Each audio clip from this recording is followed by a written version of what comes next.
So, ek het een oggend, moes ek vroeg hier weg, werk, en ek ry, en ek gaan vinnig gou in die gym inspring, of deurspring, in die gym en gaan vinnig te oefen, stort, en dan reg te wees om te gaan werk.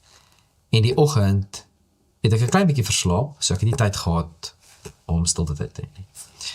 En ek sit voor die gym, en net so uit die kar uit klim, besluit ek gaan eerder net, al is dit net 10 minute, net vat, en al is dit op my foon, net die Bybel oopmaak, en ek bid en ek vra die Here, gee vir my 'n boodskap asseblief, wat ek nodig het vir vandag. En ek bid, laat dit lewensveranderend wees. En die Here gee letterlik vir my boodskap, wat lewensveranderend is. En ek nou net besef ek, as ek kon so maklik net uitgeklim het en die dag begin het, en ek kon dit gemis het.